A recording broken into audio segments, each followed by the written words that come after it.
بسم اللہ الرحمن الرحیم۔ موت اور افلاس میں خیر کا پہلو۔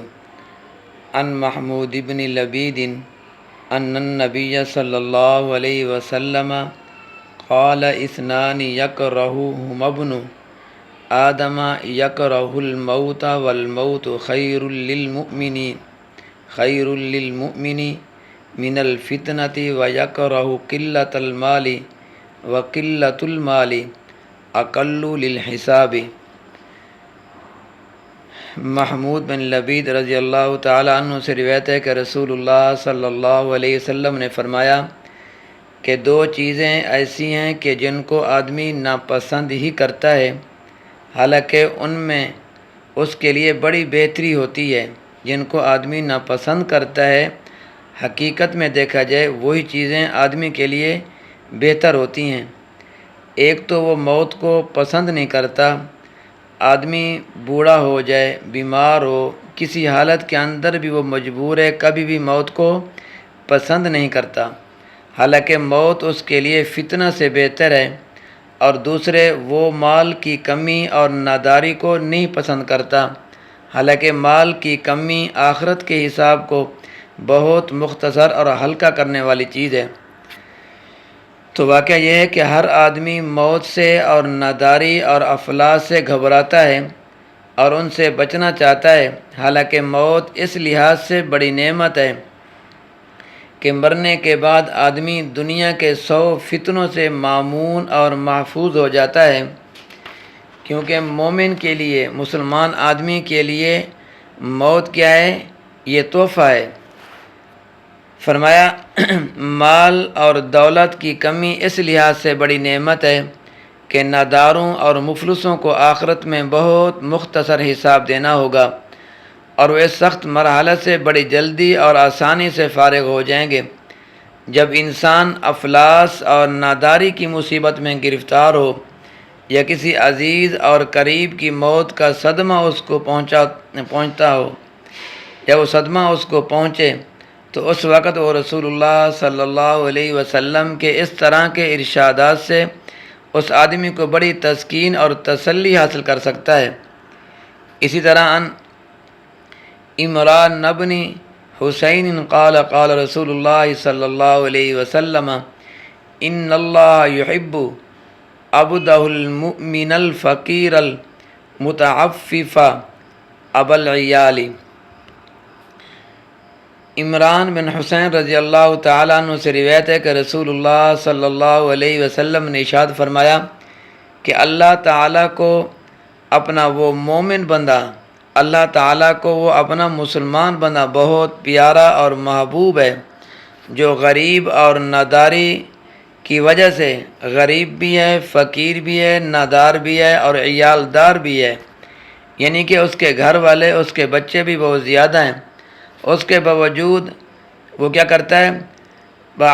بعفت ہو، یعنی ناجائز طریقے سے پیسہ حاصل کرنے سے اور کسی کے سامنے اپنی ضروریات ظاہر کرنے سے بھی پرہیز کرتا ہو۔ نہیں، بلا شبہ جو شخص افلاس اور فقر و فاقہ کی حالت میں بھی محرمات اور جو چیز مشتبہ ہوتی ہے اس سے بھی اپنی حفاظت کرے اور اپنی تنگ حالی کا اظہار بھی نہ کرے، فرمایا وہ بڑا باہمت اور اللہ کا پیارا بندہ ہے۔ اگر ہمیں کانٹا پاؤں کے اندر لگ جائے، تھوڑی سی بھی تکلیف ہے، ہم واہ ویلا کرتے ہیں، 1-2 آدمیوں کو نہیں 10 آدمیوں کو بتاتے ہیں، یار میرے ساتھ یہ ہو گیا، میرے ساتھ وہ ہو گیا، میں مر گیا ہوں، میں یہ ہو گیا، میں وہ ہو گیا ہوں۔ بلکہ جو انسان صبر کرے، فرمایا صبر کا پھل بڑا میٹھا ہوتا ہے۔ فرمایا ان اللہ مع الصابرین، جو آدمی مصیبت کے وقت صبر کرتا ہے، پریشانی کے وقت صبر کرتا ہے، تکلیف جب آ جائے اس پر صبر کرتا ہے، اللہ کی رضا سمجھتا ہے یہ اللہ کی طرف سے آئی ہے، اور اللہ ہی اس تکلیف کو، اس پریشانی کو، اس مجبوری کو اللہ ختم کر دے گا۔